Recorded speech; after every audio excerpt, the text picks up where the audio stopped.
Okay, so this is the rest of the story, meeting Little Richard part 2. So when we was in this room together, which was a very nice room by the way, after I had took my clothes off and we had the conversation that we had, he said to me, he said, I could go to jail for this. And he said to me, he said, I know most of your Southern family members, particularly your grandma. And she's saved and she's sanctified and she always in church all the time. And your mother sings in the choir. And your mother's sister is a soloist. And she works for TPAC. Because TPAC was a company in Illinois. He said if they would ever find out, they would incriminate me. And I could lose everything I own. And I said, ain't nobody gonna never find out until you're after you dead and gone. He said, you promise? I said, I promise, just like I made that Illuminati oath. When you cut my finger and our blood was all dripping on the table together and it joined together like it was supposed to go together on that paper. And he said, okay. He said, why do you want to do this with me? I said, because this is how I feel about you. And he said, you can have somebody your own age because you're beautiful, anybody you want to have. I said, I don't want to have them. I want to have you because I can tell you what I want and how I want it and you'll do it. And he said, I could lose my life and a lot of things is at risk here just for 5 minutes of pleasure and cause you a lifetime of pain. And I said, I understand. I'm old enough to know the difference between right and wrong, but my wrong gonna be my right now. I just want to feel how it feels to lay down and be with you. Not because you're a celebrity, because I always liked you since I was a little girl. And he looked at me and he took a couple of drinks. And I said to him, I said, get on your knees. He got on his knees. And I got the comb and the brush and I started combing his hair. And I said, as I comb your hair, I want you to lick my ear nana. And so he got on his knees and I was combing and brushing his hair because it was a part of a little fantasy that he had. So I did that for him. And he was just licking. And then I said, stop. And then I said, open up the blow pop. And I said, lick it. Now let me lick it. And I said, put it down there, take it out, lick it. Give it to me. I lick it and you lick it. And I said, you under my command. Now crawl. And he crawled. But it's one thing I always had to do. I had to brush and comb his hair because that's what he liked the most, even during sex. So I said, get up off your knees. So he got up off his knees. And after that, he said, I know what you want. He said, you just want to have sex with me. I said, I don't want to have sex with you because I love you in my mind.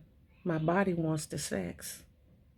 And he said, okay, how much you love me? I said, I really love you that I would keep this a secret to a lifetime. And he said, how you want it? And I said, how you want to give it to me? Because there's another side of you that I don't do. And he said, okay. But there's one thing you have to do for me for that other side. Undisclosed. I'm not going to tell y'all because I know too much about him because I was in bed with him. So I did that part for his other side.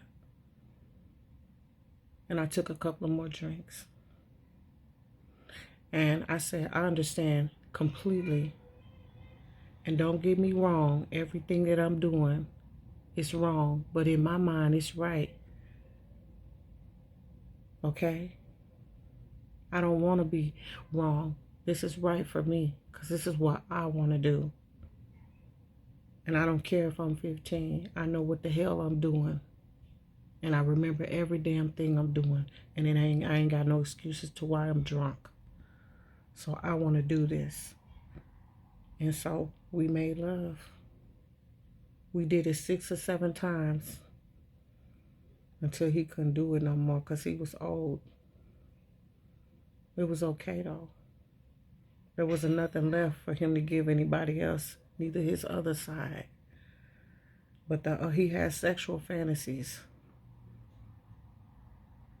that I know about. There's a part of me that still love him, although he dead and gone.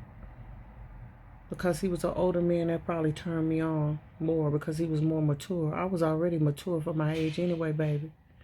Because my Uncle Larry in Arkansas, he had every type of Playboy book it was up under the bed.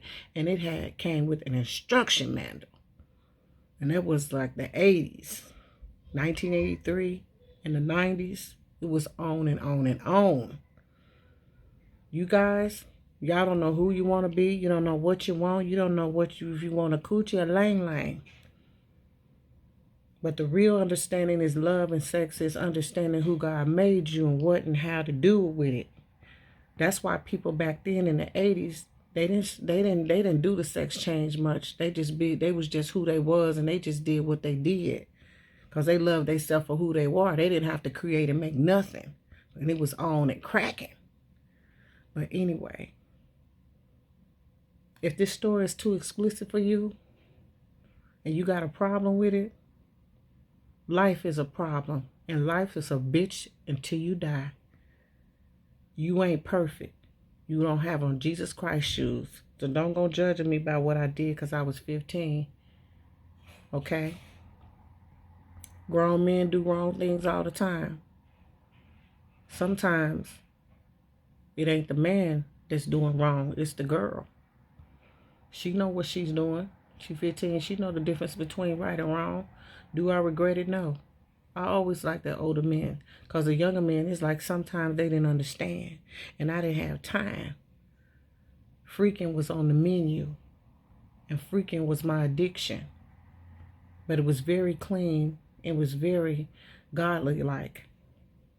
Which brought large amounts of pleasure to me and the other person. It's going to get good now. Mature audience only, baby. This is for grown folks. If it's too much and too hot to handle, see, the truth hurts. And when you tell the truth, you don't have to remember what you said. Okay?